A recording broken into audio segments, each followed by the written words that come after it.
Sí, yo también he visto Inside Out 2, que por cierto, peliculón, pero la verdad es que me ha dejado una sensación un poco extraña. En estas producciones lo que se nos está mostrando de base es la importancia de las emociones, tanto en la conducta como en el desarrollo de la personalidad. ¿Qué vas a criticar ahora? No, de verdad que tengo una pregunta seria y respetuosa sobre esto, lo prometo. Lo que se nos está enseñando en Inside Out es una perspectiva positiva acerca de las emociones. Mi pregunta se basa en cómo se han tratado las emociones a lo largo de la historia de la filosofía. Pues la verdad es un tema bastante complejo. Vamos, que no tienes ni idea.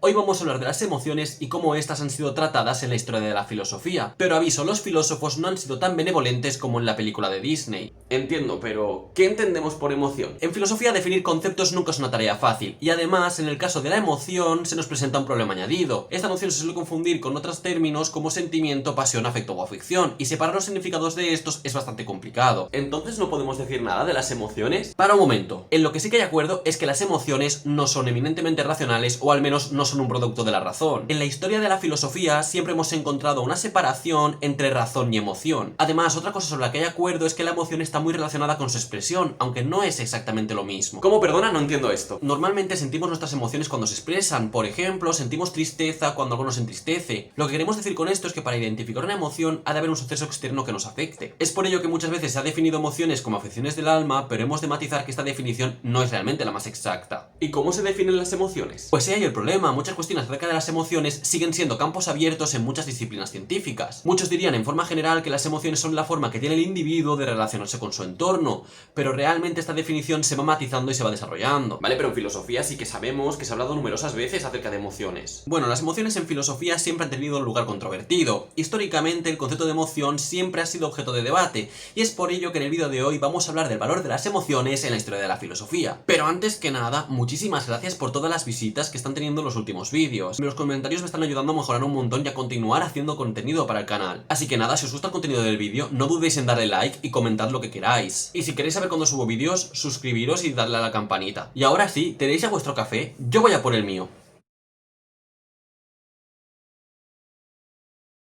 Como se muestra perfectamente en estas películas, lo que podemos decir es que nadie se le ocurriría hablar de emociones de una forma totalmente negativa. Las emociones en verdad no son ni buenas ni malas. Sentir tristeza, ira, alegría, ansiedad no es algo bueno o malo de por sí. Lo importante es que exista cierta compensación entre las emociones y muchas veces saber identificar lo que estás sintiendo. O al menos esto parece mostrarlo en las películas, pero lo importante aquí es preguntarnos el por qué ha existido controversia en la historia de la filosofía respecto a las emociones. Este es el punto, y para responder esto hemos de hablar de la dicotomía entre razón y emoción. Hemos de pensar, como hemos dicho 1000 veces en este canal, que la razón siempre ha ocupado un lugar destacado en la historia de la filosofía. Los diferentes pensadores que han aparecido hasta finales del siglo XIX han vanagloriado el concepto de razón, pero es cierto que los conceptos que se alejaban de esta han sido colocados en lugares inferiores, siendo bastante denostados. Como hemos dicho, las emociones no son un producto racional, y es por ello que en la historia de la filosofía han sido muchas veces vistas de forma negativa. Vale, entonces gracias a esta contraposición podemos decir que las emociones siempre han sido vistas de forma negativa.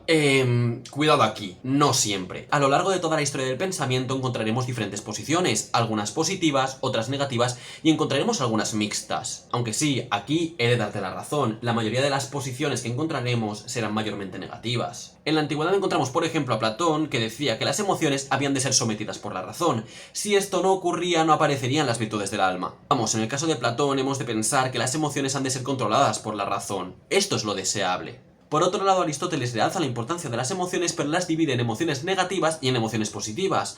Así, al analizarlas mediante la razón, lo que hemos de hacer es potenciar únicamente las emociones positivas. Vale, en resumen lo que podemos decir es que Platón nos muestra una perspectiva negativa acerca de las emociones, mostrando que estas han de ser sometidas a la razón. Por otro lado, lo que hará Aristóteles será dividir las emociones en emociones positivas y negativas, diciendo que hay que reforzar las positivas y censurar las negativas. Estas son dos tesis fundamentales, pero si queremos comprenderlas en todo su esplendor, habríamos de analizar las teorías antropológicas tanto de Platón y Aristóteles, cosa bastante compleja pero realmente interesante. Si queréis que lo haga, dejad aquí un comentario. Pero en definitiva esto no es nada. Ahora pasaremos a unas de las tesis más importantes acerca de las emociones que encontramos en la historia de la filosofía. Estas nacieron en el periodo helenístico, gracias a una de sus escuelas más importantes, los estoicos. Antes de continuar, será mejor poner un poquito de contexto. La filosofía helenística es la que encontramos entre la muerte de Alejandro Magno y la aparición de la filosofía romana. Aunque aquí hay muchos matices y habrá autores que inserten la filosofía romana dentro del helenismo. Esta se ve protagonizada por diversas escuelas que tendrán doctrinas bastante importantes. Algunas de estas son el escepticismo, el epicureísmo y el estoicismo. Respecto al tema de las emociones, es verdad que las tres han hecho sus comentarios y sus aportaciones,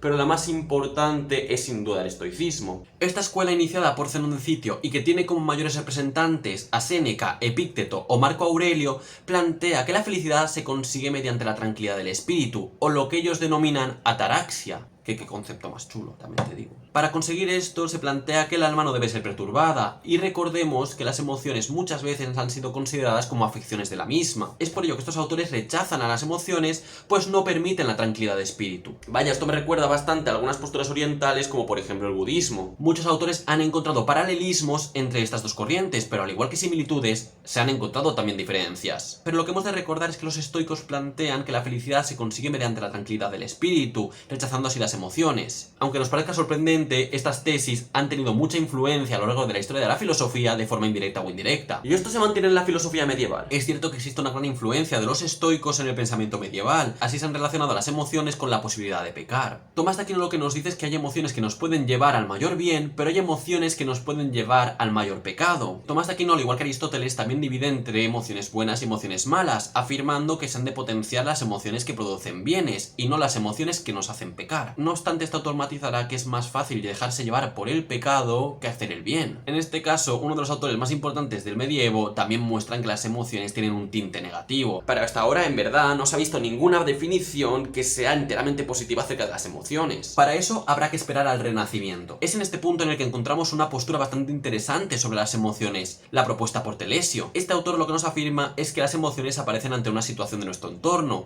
por ejemplo, cuando este nos es hostil. Son las emociones las que nos fuerzan a actuar y con ello buscar sobrevivir. Es más, este autor sitúa las emociones como la base de la aparición de las sociedades. Este dirá que el ser humano generará vínculos para asegurar así su supervivencia. Esto me recuerda a alguien. ¿A quién? A Thomas Hobbes. La verdad es que esta es una muy buena apreciación. Podemos encontrar ciertas similitudes entre la teoría de Telesio y la propuesta de Thomas Hobbes. Para ambos autores, las emociones son un eje fundamental de las sociedades. No hemos de olvidar que Hobbes es un autor moderno. Con ello, hemos de hablar de las emociones en la modernidad. Lo que hemos de comentar es que, a diferencia de la postura de Hobbes, la gran mayoría de las teorías modernas no valorarían positivamente las emociones. Vamos, que continuamos igual. Y es totalmente plausible que esto sea así. Pensemos que en la modernidad la importancia de la razón alcanzaría su clímax. Las teorías filosóficas de este periodo pondrían a la razón en el lugar más privilegiado, dejando otros procesos cognitivos o procesos mentales en segundo o tercer lugar. Pero incluso en la modernidad las emociones encontrarían un momento de luz. Esto fue gracias a las posturas de Pascal, Vauvenargues y Shaftesbury. Hostia, lo has dicho a la primera. La verdad, perdón por mi pronunciación. Lo importante en estos autores es que posicionan a las emociones en un lugar privilegiado junto a la razón. Esto lo podemos ver ejemplificado en la famosa cita de Pascal: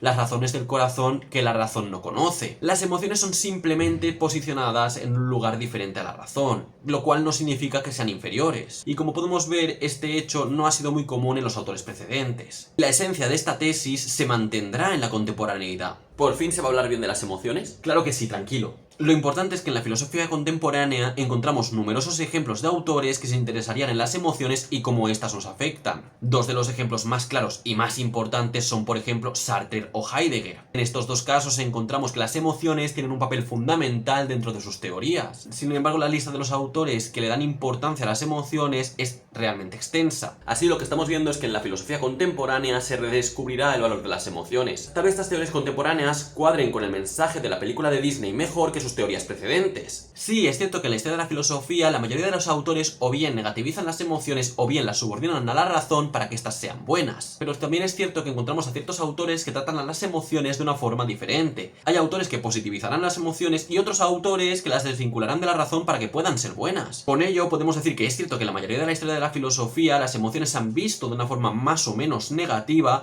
pero tampoco podemos pasar por alto aquellas posturas que no lo hacen. Existe la suerte de que esta situación cambie cambiaría con la contemporaneidad, en las que las emociones adquieren un papel mucho más importante. Vale, muy bien, pero tengo unas preguntas. ¿Cómo se relacionan las emociones con otros aspectos del ser humano? ¿Cómo se han desarrollado los diferentes planteamientos acerca del hombre en teorías clásicas? ¿Cuál es, por ejemplo, la teoría de Heidegger y cómo se inscriben en ella las emociones? Como siempre tendremos que dejar estas cuestiones para próximos cafés. Si os ha gustado el vídeo, dadle like, sentiros libre de comentar aquí abajo y si queréis seguirle la pista al canal, no dudéis en suscribiros. Y ahora sí, nos vemos en próximos cafés. ¡Chao!